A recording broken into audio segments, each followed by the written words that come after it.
My name is Alina Chun, and for 8 straight years, my parents treated me like I was dead.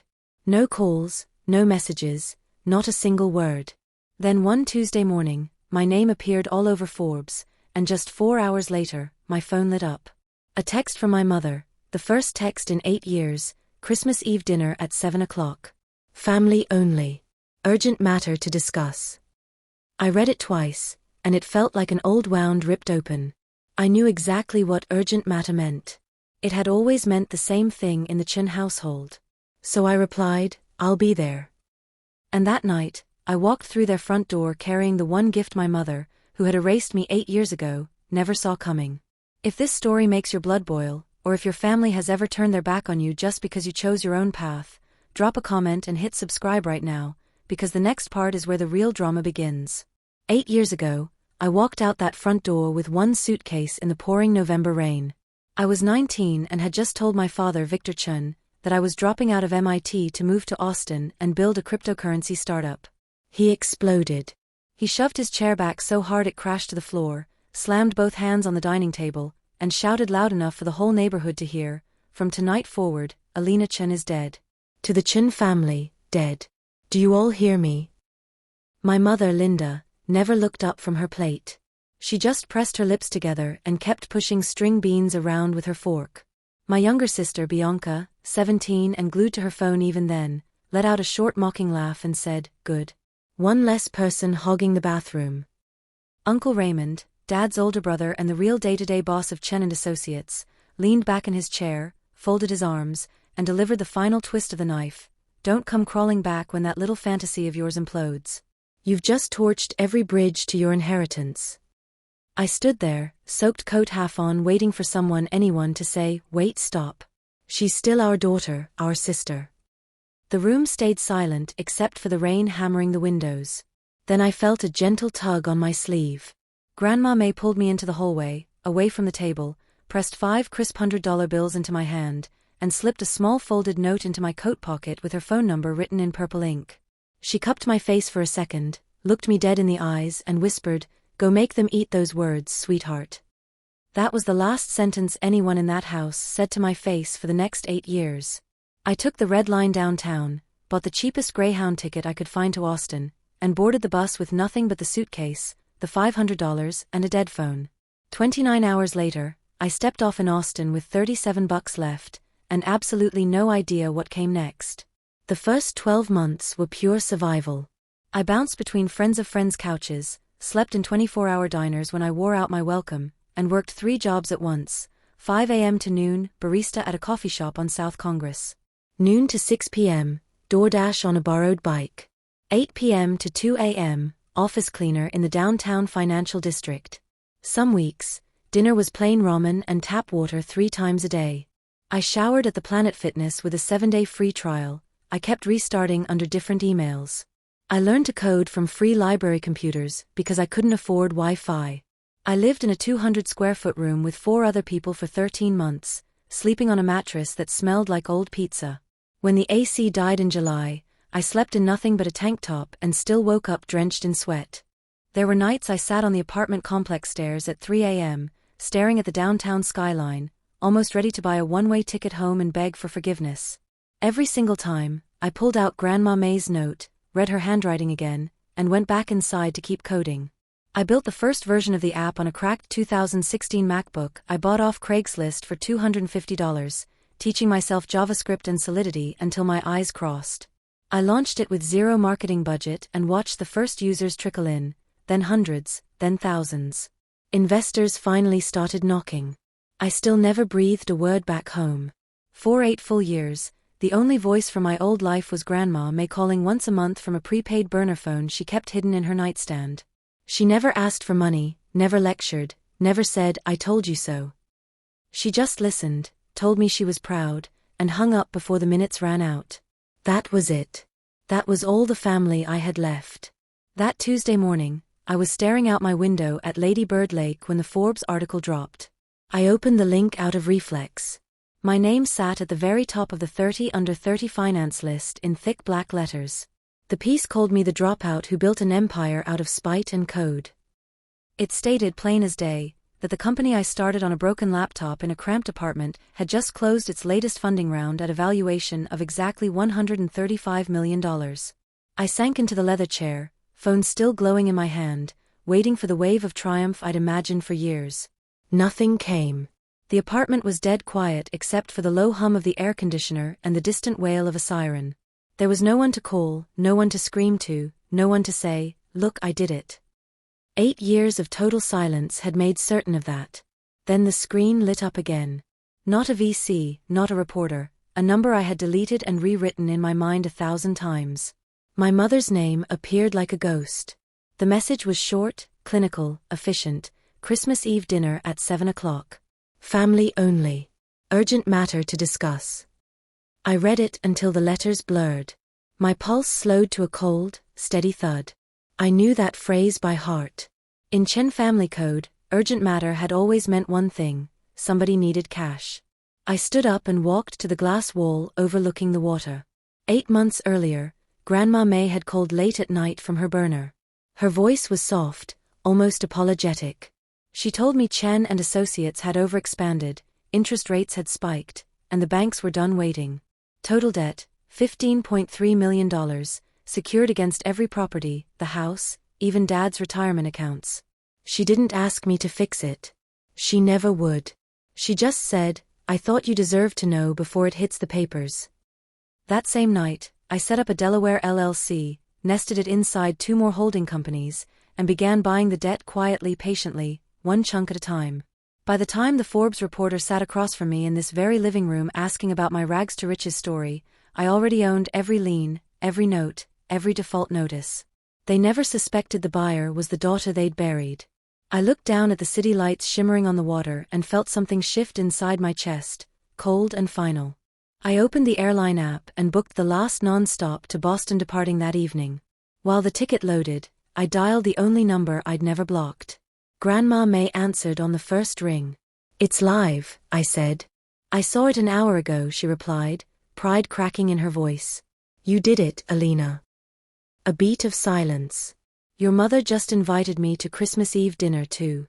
First time in years." I closed my eyes. "I'm coming." She exhaled slowly. "Be careful what you bring through that door, sweetheart." "I've been careful for 8 months," I told her. "Tonight, I stop." I packed one overnight bag, black dress, heels, and the slim leather folder I kept in the safe. At the airport, I upgraded the rental to a black Audi Q7 because I wanted them to see it pull up. As the plane banked east over the hill country, I turned my phone face down and let the last 8 years settle like lead in my stomach. We touched down at Logan just after sunset. I switched off airplane mode. A second text from Mom appeared instantly, like she'd been hovering. "Can't wait to see you. We have so much to catch up on." I didn't answer. I took the keys to the Audi, slid behind the wheel, and pointed it toward the suburbs I once fled with one suitcase and $500 to my name. This time, I wasn't running away. This time, I was coming home to collect. Christmas Eve. I drove through snow-covered streets into Brookline. The black Audi glided over fresh powder, headlights cutting through swirling flakes as I turned into the familiar cul-de-sac. The house loomed ahead, wrapped in layer upon layer of white LED lights that made it look like a department store window trying to sell the idea of family. Through the massive front window glowed a 14-foot Fraser fir, drowning in silver and blue ornaments, exactly the same color scheme they'd used every year since I was 12. I parked behind Dad's aging BMW, killed the engine, and let the silence ring for a long moment. Then I stepped out into the cold. Mom flung the door open before I hit the top step. Linda wore the emerald velvet dress she only brought out for Christmas Eve, pearls clasped tight like armor. She pulled me into a quick, brittle hug that smelled of Chanel No. 5 and nerves. "Alina, you're here," she sang, voice pitched half an octave higher than normal. Dad appeared right behind her in his holiday blazer, hair thinner, belly softer. Victor offered the classic dad pat on the back, 2 firm taps, no real contact. "Long time, huh?" he said, eyes already sliding past me to the Audi gleaming under the streetlight. Bianca slouched in from the den, hoodie half-zipped, phone lighting her face blue. She flicked her gaze up, registered me, gave a lazy chin lift. "Hey," she muttered, then went straight back to whatever was more interesting on her screen. Uncle Raymond stood by the roaring fireplace, champagne flute dangling from manicured fingers, navy blazer catching every flame. He ran his eyes over my coat, my boots, lingered on the Saint Laurent bag hanging from my arm like he was pricing it in his head. "Well, well," he drawled. "Look what the cat dragged in. Nice bag." I opened my mouth to reply when two small, strong arms circled my waist from the side. Grandma May pressed against me, jasmine tea and vanilla and everything safe. She held on longer than decorum allowed, then pulled back just far enough to whisper against my ear, "You did it, kid. Every damn thing they said you couldn't." My eyes stung for half a second. The foyer turned into a parade of forced cheer. Coats were taken, drinks offered, compliments fired like bullets. Dad steered me through the archway into the living room, narrating updates like a real estate agent. New hardwood, new chandelier, new 85-inch television mounted where the old family photos used to hang. We moved through the ritual. Mom asked about the flight, the weather in Austin, whether I'd tried the new barbecue place on Rainy Street. Dad wanted to know if the tech scene was still insane and if Bitcoin was really going to hit $1 million. Bianca, without looking up, asked if tech people actually worked or just played foosball all day. Raymond kept circling, dropping little barbs disguised as jokes. "Must be nice to have investors throwing money at you, and some girls get all the luck, don't they?" I answered politely, smiled on cue, and watched them watch me. Every question carried a scale. Every laugh was weighed against how much I might be worth now. Grandma May stayed within arm's reach, topping off my sparkling water when no one noticed, slipping her hand over mine whenever Raymond's smile turned razor-sharp. She never asked me a single question in front of them. She already knew every answer. Eventually, Mom clapped her hands. "Dinner's ready." We migrated to the formal dining room. The table could seat 16 but was set for 7, gold-rimmed plates, crystal wine glasses, the same silver and blue runners that had been in the family since the 90s. My place card, calligraphy perfect, sat at the far end opposite Dad, the same powerless seat I'd been assigned as a teenager. We took our chairs. A hired server appeared with the first course, roasted butternut squash soup, creme fraiche, toasted pumpkin seeds arranged like modern art. Conversation stayed safely shallow, how pretty the neighborhood looked this year, how the snow was perfect for photos, how Uncle Raymond had found the most brilliant new accountant. Second course arrived, herb-crusted prime rib sliced thin, truffle mashed potatoes whipped to clouds, roasted Brussels sprouts with bacon. The exact menu Mom had served every Christmas I could remember. Raymond held court, complaining about impossible commercial lease rates and unfair online competitors killing brick and mortar. Dad nodded solemnly, refilling glasses, making sure everyone stayed loose. By the time the plates were whisked away, the performance was polished to a shine. They laughed a little too hard at each other's jokes, passed the rolls a little too often, made sure I felt welcomed, missed, almost loved. I folded my napkin, placed it beside my plate, and waited for the curtain to rise on the real reason I was here. When the last slice of prime rib hit the table, my father set his wine glass down with a hard clink that sliced straight through the fake holiday cheer. The hired server disappeared. The soft piano version of Silent Night suddenly sounded ridiculous. Dad straightened his shoulders, folded his hands like he was about to give a boardroom presentation, and looked straight at me. "Chen and Associates is on the edge of losing everything," he began, voice low and rehearsed. Uncle Raymond picked up the baton without missing a beat. "We got aggressive after COVID. Everyone was spending. We opened 5 new locations in 20 months. Then interest rates tripled, supply costs went through the roof, and online giants crushed foot traffic. The banks issued final default notices last Monday. Miss one more payment, and they start seizing properties, inventory, this house, everything." Mom let out a perfectly timed sob, pressing her napkin to the corners of her dry eyes. 45 years of your grandfather's name, Victor. 45 years of Chen and Associates on those signs, gone in a heartbeat. Bianca finally set her phone face down, stretched dramatically, and gave the table her best concerned sister face. "It's actually pretty straightforward. We need $3.2 million to refinance the worst loans and by 6 months. After that, we restructure, and we're golden. No big deal." 4 pairs of eyes swiveled to me in perfect synchronization. Dad leaned forward, voice softening into the tone he used when he wanted a favor from the country club committee. "You've done incredibly well, Alina. We're all so proud of you." The word proud hit like acid. This company is still your birthright. Your blood built those properties just as much as anyone's. Raymond jumped in, syrupy sweet. We're not asking for charity. You'll get preferred equity, full interest, whatever terms you want. You'd be the hero who saved the family legacy. Mom reached across the table corner, tried to cover my hand with hers. I let her fingers rest there without moving. Please, sweetheart, she whispered, tears now magically appearing. We've missed you terribly. This could heal everything. We could be a real family again. Bianca shrugged, already bored. 3.2 isn't even real money to you anymore, right? Just write the check, and we all move on. Grandma May's hand found mine under the damask tablecloth, her thin fingers wrapped around my fist, warm, steady, unbreakable. She didn't speak. She never had to. I looked slowly around the circle. Dad's calculated calm. Mom's practiced tears. Raymond's predatory smile. Bianca's lazy entitlement. 8 years of nothing. 8 years of ignored birthdays, unacknowledged achievements, no visits when I was sick, no congratulations when I closed funding rounds, no calls when my name trended on TechCrunch. 8 years of being dead to them. And now, the very day Forbes crowned me, I was suddenly sweetheart again. Suddenly legacy mattered. Suddenly blood was thick enough to demand millions.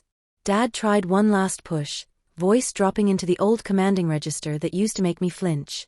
We'll put you on the board. Voting shares, full partnership, whatever you need to feel comfortable. Just help us keep the doors open. Raymond nodded eagerly. My attorney can have papers ready by morning. You'd own a real piece of the company, not just some app. Mom squeezed harder, nails digging in just a little. This could fix everything, honey. All the hurt.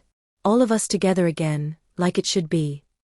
I gently slid my hand out from under hers, picked up my water glass, and took a slow, deliberate sip. The entire table held its breath. Grandma May's grip tightened once, a silent green light. I set the glass down with a soft click and finally spoke. 3.2 million, I repeated, letting the number hang in the air. That's what it takes to keep the lights on. Dad's shoulders relaxed a fraction, relief already flickering in his eyes. I allowed myself the smallest, coldest smile. Interesting timing. The room temperature seemed to plummet. Every face froze exactly where it was. I laid my fork down, looked at Grandma once, and pressed a single button on my phone. The front door opened with a violent rush of Arctic wind that made every candle flame bow. Snow exploded into the foyer in a white cloud. Heavy, deliberate footsteps crossed the marble without hesitation. Carter Bradford stepped into the dining room carrying a brushed aluminum briefcase still dusted with fresh powder. His charcoal overcoat carried the sharp bite of winter. He walked straight to the table, set the case dead center on the ruined Christmas tablecloth, right between the crystal candelabra and the half-eaten prime rib, and snapped the locks open with 2 crisp metallic clicks. Good evening, he said, voice cold and perfectly even. My name is Carter Bradford. I am lead counsel to Alina Chun. Dad shot halfway out of his chair. Who the hell let you in my house? Carter didn't even glance at him. He simply began removing thick document packets, lining them up like weapons on a rack. 8 months ago, he began, every dollar of Chen and Associates' outstanding indebtedness, $15.3 million across 9 separate credit facilities, was purchased and assigned to a Delaware limited liability company. That company is 100% owned and controlled by Alina Chun. He slid the first packet forward. The cover sheet screamed assignment of notes and security interests in bold black type. Raymond lunged and snatched it. This is impossible. We would have been notified. You were, Carter cut in, voice flat. He produced a second packet. Certified mail return receipts to corporate counsel, recorded UCC 3 financing statement amendments filed with the Massachusetts Secretary of State, lender consent forms executed March through October. Every single notice acknowledged and filed. He continued, unstoppable. Third packet, original promissory notes, each now bearing a fresh allonge that read pay TO the order of Chen Holdings LLC without recourse. Fourth packet, recorded mortgages on all 14 commercial properties, the distribution warehouse, and this private residence, every deed of trust listing the same new creditor. Fifth packet, personal guarantees executed by Victor Chin, Linda Chin, and Raymond Chun, each now payable exclusively to the Delaware entity. Mom's wine glass slipped from her fingers and shattered against the floor. Red wine bled across the white carpet like a fresh wound. Bianca finally looked up, mouth hanging open. You bought our debt? Carter turned another page. Ms. Chen purchased 100% of it. Every lien, every default clause, every remedy. Dad's face turned purple. He slammed both palms on the table so hard the plates jumped and silverware flew. This is blackmail. No, sir, Carter replied, almost kindly. Blackmail is a crime. This is ownership. He opened the final folder, one single sheet titled Notice of Default and Acceleration of Indebtedness. As of 7:14 p.m. this evening, Chen & Associates is in material default on all facilities. The entire $15.3 million is now immediately due and payable. Foreclosure sales on all collateral can be scheduled as early as tomorrow morning. Mom's eyes rolled back. She slid sideways out of her chair, completely limp. Bianca dropped to her knees and caught her just before her head hit the floor, cradling her while staring at me in horror. Raymond shot to his feet, chair scraping violently. You planned this, he screamed, voice cracking into something feral. You set us up. You evil. Dad was shaking with rage, veins bulging at his temples. You will not destroy this family. Not tonight. Not ever. Grandma May's fingers tightened around mine under the table, warm, steady, unbreakable. Carter closed the briefcase with a soft, final click and stepped back. The room froze. The only sounds were Mom's shallow breathing on the floor and the wind howling outside. I let the silence stretch until it became unbearable. Then I spoke, low, calm, and perfectly clear. Now you know who holds the future of Chen & Associates. My father slammed the table so hard the plates jumped and the crystal water glasses toppled in a chain reaction. One rolled off the edge and exploded on the hardwood. Mom was still half slumped on the floor, Bianca cradling her shoulders, Raymond screaming something about lawsuits and police. The chandelier above us trembled like it might come down. I waited until the noise crested and shattered into ragged breathing. Then I reached inside my coat, pulled out one final slim black leather folder, and placed it dead center on the ruined Christmas tablecloth, right on top of Carter's closed aluminum case. Carter stepped forward, flipped it open for them, and stepped back. Inside lay a single cashier's check for $400,000 United States dollars, drawn on my personal operating account at Chase Bank, and beneath it, a 17-page agreement titled Full and Final Release of All Claims, Interests, and Inheritance Rights in Chen & Associates, IDS subsidiaries, assets, and any family trust. I spoke for only the second time that night, voice perfectly level. That check is yours the instant the last signature is witnessed and notarized. In exchange, Victor, Linda, Raymond, and Bianca Chen permanently and irrevocably release every present and future claim to Chen & Associates, its real estate, inventory, trademarks, bank accounts, and any trust or estate that might ever exist. You walk away tonight with $400,000, enough for a modest townhouse, 2 used cars, and a quiet life somewhere far from Brookline. You refuse, and the foreclosure sales begin at 9 a.m. tomorrow morning. Everything goes to the highest bidder. Your decision. The room went so quiet I could hear the snow hitting the windows. Grandma May let go of my hand, reached across the table, picked up the heavy Mont Blanc pen, turned straight to the witness signature page, and wrote Mei Lin Chin in her beautiful old-fashioned cursive. Then she capped the pen, set it down, and gave the table the calmest, most radiant smile I had ever seen on her face. That smile destroyed them. Raymond grabbed the pen next. His manicured hand shook so violently the ink bled into tiny spikes. He scrawled Raymond Chen like he was stabbing the paper, then hurled the pen across the table so hard it bounced off Dad's plate. I hope every dollar burns you. Bianca took it after him. Tears of pure rage streamed down her cheeks. She signed Bianca Marie Chen in angry slashes, muttering unbelievable and psycho under her breath the entire time. Mom had been helped back into her chair by Bianca. She was ghost pale, mascara running in black rivers. She stared at the cashier's check as if it might disappear, then at me, then at the signature line. Her hand shook like a leaf in wind. Linda Chen appeared in the same looping cursive she once used on my elementary school permission slips.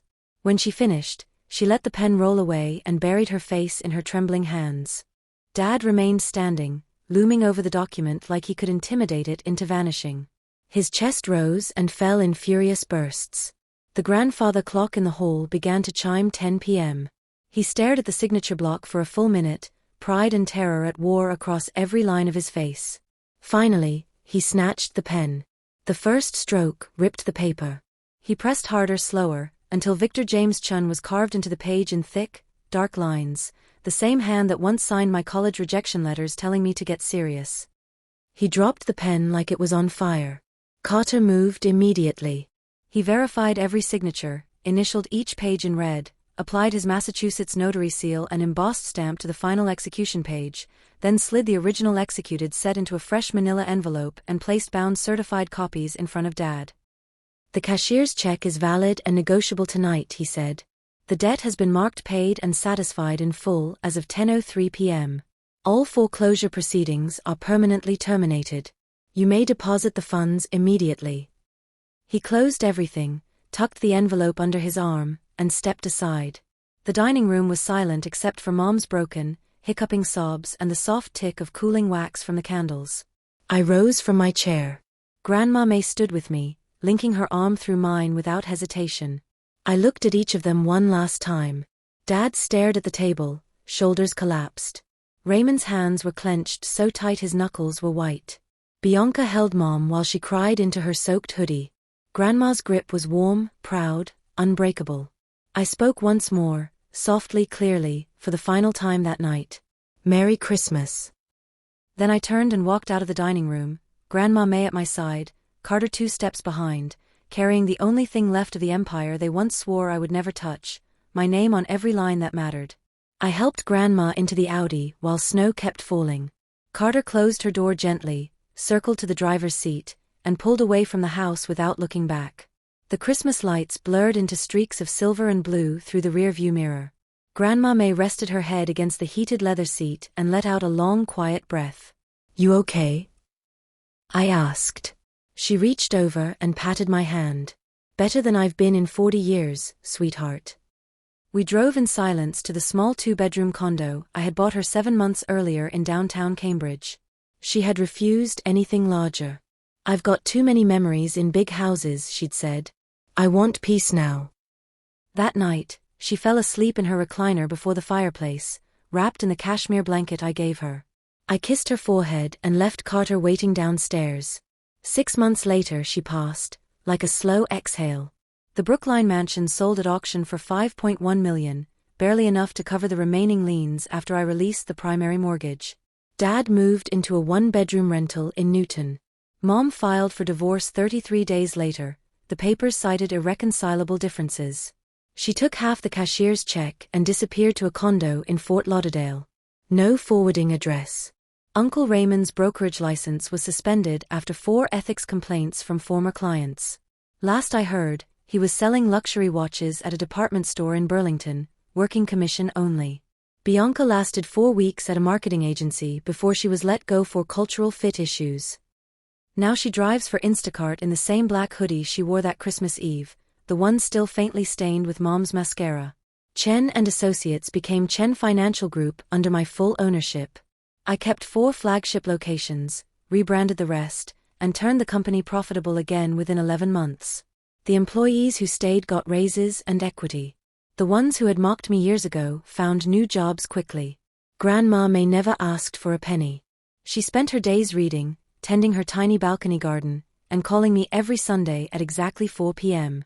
Some Sundays she told stories about Grandpa starting the first office with a $7,000 loan in 1983. Some Sundays she just listened to me talk about work and said, "I'm proud of you, Alina." Every single time. The next Christmas Eve arrived soft and quiet. Snow fell again, but this time it felt gentle. I drove to her condo with a small Fraser fur in the trunk and 2 mugs of homemade hot chocolate spiked with Baileys. She greeted me at the door in red plaid pajamas and the fuzzy socks I'd bought her the year before. We decorated the little tree with only 13 ornaments, 1 for each year I had been gone, and 1 extra for the year I came back. No hired caterers, no string quartet, just the crackle of the fireplace and Nat King Cole singing low from an old record player. She handed me a small wrapped box at midnight. Inside was the original note she had slipped into my coat pocket 8 years earlier, the one with her phone number in purple ink, now laminated and framed. "Real family," she said, tapping the glass, "stays when you have nothing left to give." I felt my eyes burn for the first time in years.